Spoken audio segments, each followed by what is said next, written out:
Eye on Culture is sponsored by the Methodius Family Foundation. Eye on Culture.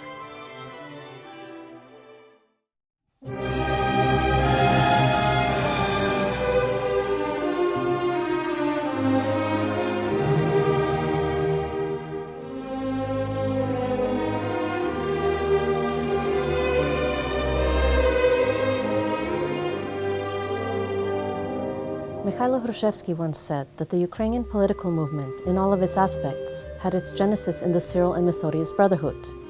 Of course, he was referring to the modern Ukrainian political movement, that is, from the beginning of the 19th century. At that time, because of political circumstances, the people of Ukraine were forced to abandon their traditional name Rus, or Ruthenians, and assumed the ethno-name Ukrainians. Under this name, the Ukrainian elite was attempting to determine the place of its nation within the global political hierarchy, not as part of Poland or Russia, but as the true inheritor of the unique cultural and political traditions of the Ukrainian lands.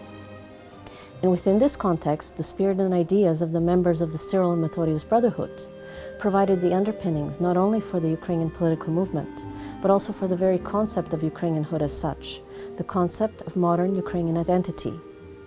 So then, what do we know about the Cyril and Methodius Brotherhood? This enigmatic group of young people which was active in Kyiv way back in the 1840s, and which has had such a great impact on how Ukrainians as a nation think of themselves today. What were the ideas and values of the Brotherhood's members, or their understanding of the past and vision for the future?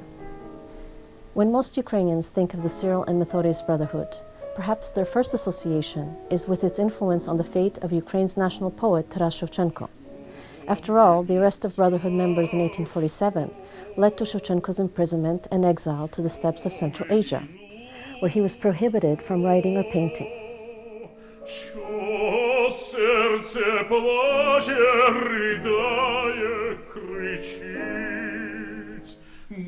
Actually, Shevchenko's participation in the Brotherhood was marginal. The severity of his punishment was rather payback on the part of Tsar Nicholas I for Shevchenko's poem The Dream, in which the poet bitingly mocked the Tsar and his wife. And at the same time, it was the Tsar's attempt to get rid of a brilliant and creative individual who had already by that time become a symbol of Ukraine's new spirit of struggle for independence and freedom. Besides Shevchenko, there were other individuals in the Cyril and Methodius Brotherhood, without whose activity the history of the Ukrainian nation would likely not have unfolded in some of the positive ways that it did. Panteleimon Kulish was the second most important cultural figure after Shevchenko in the Ukrainian national revival of the 19th century. He was one of the finest masters of the Ukrainian language and had a tremendous influence on the transformation of the Ukrainian peasant vernacular into a well-developed national language on a par with other European languages.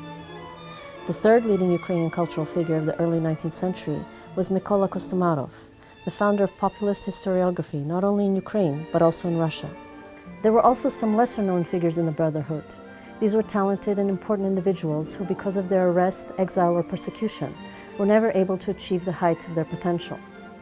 Highly educated and principled Mykola Rawlyk was one of the Brotherhood's main drivers of ideology. After his arrest, he refused to compromise his ideals or to renounce his beliefs in order to be pardoned. He was banished from Ukraine and never allowed to return. Also, Vasil Bilozersky, with his profound spirituality, was for the other Brotherhood members the living embodiment of Christian virtue, and it was precisely on the basis of such Christian values that the brothers hoped to someday form a union of free nations.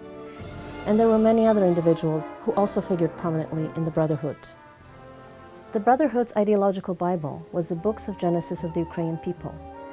It was written in a highly romantic style by Mykola Kostomarov, on the basis of his discussions with Mykola Rawlyk and other Brotherhood members. In the books of Genesis, we find both the strength and weakness of the Brotherhood's ideology.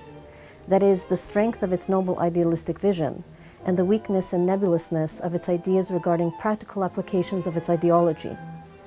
However, a paradoxical play of strength and weakness was also inherent in the very concept of Ukraine that the Brotherhood propagated. Inspired by Christian idealism, Kostomarov and other Brotherhood members espoused a paradoxical view.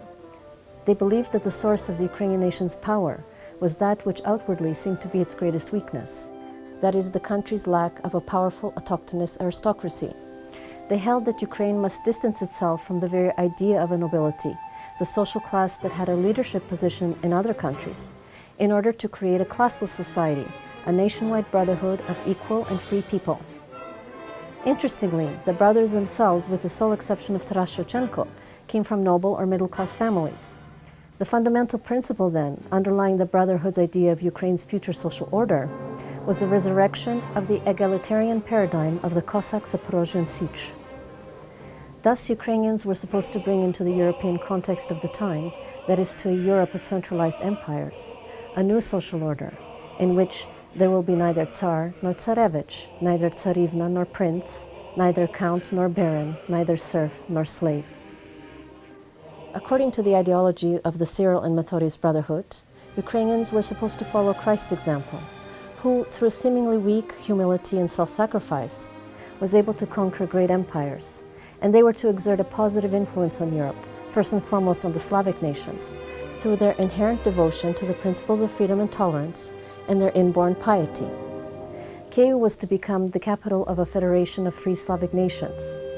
The Brotherhood's The Books of Genesis, written in biblical style, ends with a prophecy, and pointing to the spot on the map where Ukraine will be located, people will say, "Here is the stone that was cast away by the builders, and which became a cornerstone." Following the dismemberment of the Cyril and Methodius Brotherhood by the Tsar's police in 1847, it seemed that the political movement that it initiated would fade away into obscurity, because sensibilities of the time, not unlike our own today, perceived the ideas of the Brotherhood as utopian, that is, as naive, impractical idealism.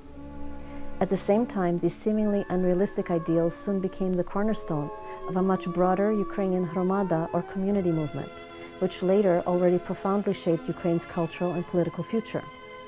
The hromada movement, which was spearheaded by notable intellectuals such as Volodymyr Antonovich and Mikhailo Drahomanov, no longer referenced the pathos of biblical style, and it espoused the principles of a positivist scientific worldview. Even so, the rationalist Mikhailo Drahomanov was still under the influence of the Brotherhood's idealistic text, the Books of Genesis, when, in 1878, he formulated the first Ukrainian political program based on the ancient traditions of Ukrainian civilization. To date, this program remains unrealized in Ukrainian society, but it is full of great ideas and has the potential to be a useful guide for modern politicians and sociologists, and not only in Ukraine. But we will hear more about the Hromada movement another time. On behalf of Dr. Marko Robert Stech, I'm Tania Stech. See you next time on Eye on Culture. Eye on Culture is sponsored by the Ignatowicz Family Foundation. Eye on Culture.